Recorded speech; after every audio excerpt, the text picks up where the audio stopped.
Saudara, firman Tuhan masih mengenai bagaimana kita mengatasi krisis atau bagaimana kita mengatasi persoalan-persoalan dalam hidup kita. Firman Tuhan berkata, sama sebagaimana imanmu jadilah padamu. Dengan iman yang teguh kita pasti berkemenangan. Maka sebaliknya, kalau tanpa iman mustahillah kita berkenan kepada Tuhan. Tapi kalau kita mempraktekkan iman kita, Tuhan akan menyatakan kuasanya seturut dengan iman kita tersebut. Ketahuilah saudaraku bahwasanya Tuhan kita masih Tuhan yang hidup di atas tahta. Dia masih memegang kendali. Dia masih mengadakan tanda ajaib, tanda mujizat. Bahkan saya percaya penuh mujizat Tuhan sudah tersedia bagi saudara. Mujizat untuk kesembuhan saudara, mujizat untuk kekuatan saudara, mujizat untuk berkat-berkat bagi saudara. Semua itu sudah tersedia. Apakah itu berkat rohani, apakah itu berkat materi yang sangat kita butuhkan pada masa-masa krisis ini. Tuhan sudah menyediakannya bagi saudara. Bahkan sebenarnya Tuhan Yesus telah menjadi miskin, supaya dengan kemiskinannya kamu menjadi kaya. Banyak sekali janji-janji Tuhan mengenai hidup yang berkelimpahan ini.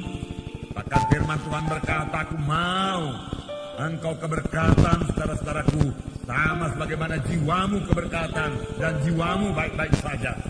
Pandanglah kepada Tuhan Yesus pada pagi hari ini, saudaraku, dan berharap kepadanya saja. Maka saudara akan keluar dengan kemenangan, melintasi masa krisis ini, saudaraku. Kita melihat satu bangsa pilihan Tuhan.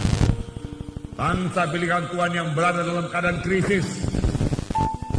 Apa yang jadi pada bangsa pilihan Tuhan ini, yaitu bangsa Israel. Bagaimana mereka keluar daripada krisis mereka? Apa sebabnya mereka ditimpa krisis tersebut? Bagaimanakah caranya mereka keluar daripada krisis itu? Bagaimana caranya mengalami mujizat Tuhan? Hakim-Hakim pasal 6 ayat 1 sampai 6. Baiklah kita baca bersama-sama. Hakim-Hakim pasal 6 ayat 1 sampai 6. Kita baca bersama-sama.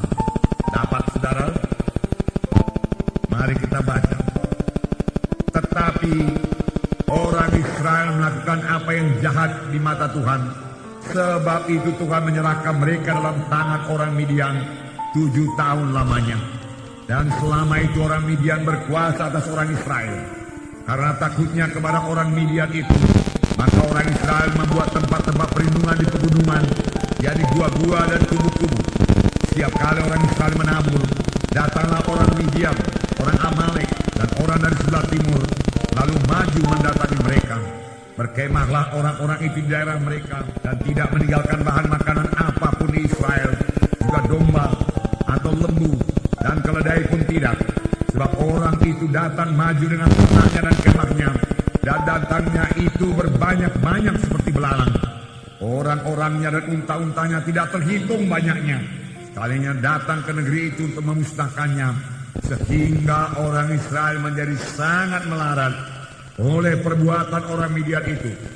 Lalu berserulah orang Israel kepada Tuhan. Bangsa Israel, bangsa pilihan Tuhan, bangsa yang dikasihi Tuhan. Tuhan mempunyai maksud pada bangsa pilihannya ini. Dan Tuhan memang sudah memberkati bangsa pilihan ini.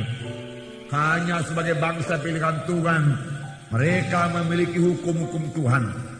Tuhan lebih dahulu berfirman kepada bangsa Israel ini dalam Hakim-Hakim pasal 2. Mereka, Tuhan berkata, tetapi janganlah kamu mengikat perjanjian dengan penduduk negeri ini. Mezbah mereka haruslah kamu robohkan. Tapi kamu tidak mendengarkan firman-Ku. Mengapa kamu berbuat demikian? Lagi aku berkata kepadamu, aku tidak akan menghalau orang-orang itu di depanmu, tetapi mereka akan menjadi musuhmu, dan segala ilah mereka akan menjadi jerat bagimu. Aku akan mengantarkan kamu ke tanah Kanaan. Tetapi janganlah kamu menyembah Allah orang Kanani ini. Tetapi kamu tidak mendengarkan firman-Ku. Inilah selalu kesalahan bangsa Israel. Mereka menyimpang dari jalan Tuhan. Sesudah mereka diberkati Tuhan, mereka mulai lupa kepada Tuhan. Dan mulai ikut adat istiadat bangsa Kanani. Dan mulai ikut menyembah ilah-ilah orang Kanani.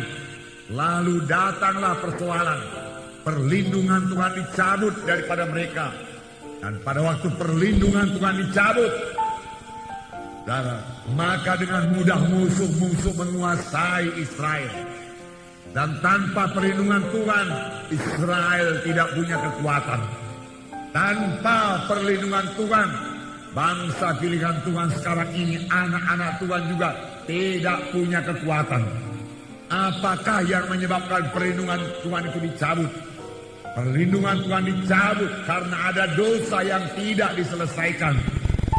Biasanya bangsa Israel, jangankan bangsa Midian datang yang tidak terhitung banyaknya, bangsa Mesir yang kuat sekalipun tidak sanggup mengalahkan mereka.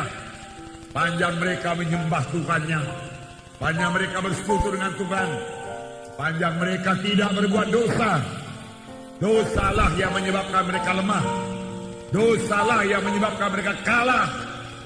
Dosalah yang menyebabkan anak-anak Tuhan sekarang dikuasai oleh setan, dikuasai oleh kutuk dosa. Dosa menyebabkan doa tergendala. Firman Tuhan berkata, bukannya tanganku terlalu pendek untuk menolong kamu, bukannya telingaku terlalu berat untuk mendengarkan doamu, tetapi dosamu serupa dengan dinding memisahkan aku dengan engkau. Tuhan berkata, parah sekali akibat dosa itu. Kekalahan selalu datang karena dosa yang tidak diselesaikan. Tidak ada kuasa.